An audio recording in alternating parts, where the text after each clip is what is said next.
Hold a joint press briefing.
You may now proceed to sign.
Centers in the field of agriculture and environment.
destination, signifying the great relationship between our two countries.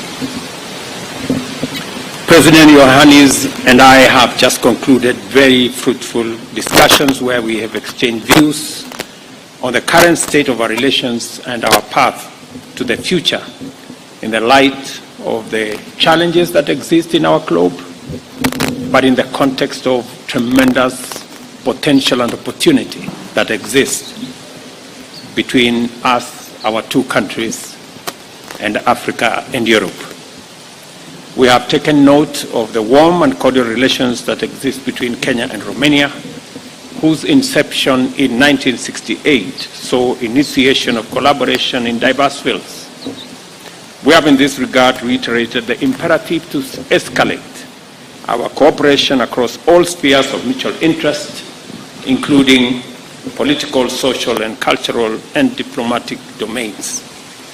During our discussions, we have deliberated on a wide range of subjects across various areas of common interest: trade and investment, environment conservation and climate action, political and diplomatic dialogue, cooperation in ICT, agriculture, and of course, the people-to-people engagement, especially the discussions on peace and security, and the most important component we share of our belief in democracy. Accordingly, our discussion focused on strategies and interventions by which we can enhance trade and investment between our two countries. We've also shared ideas on new opportunities to improve the balance of trade and enhance investment between our two countries, leveraging on the expansive space created by the private sector and how we can leverage on the markets that we have in the East Africa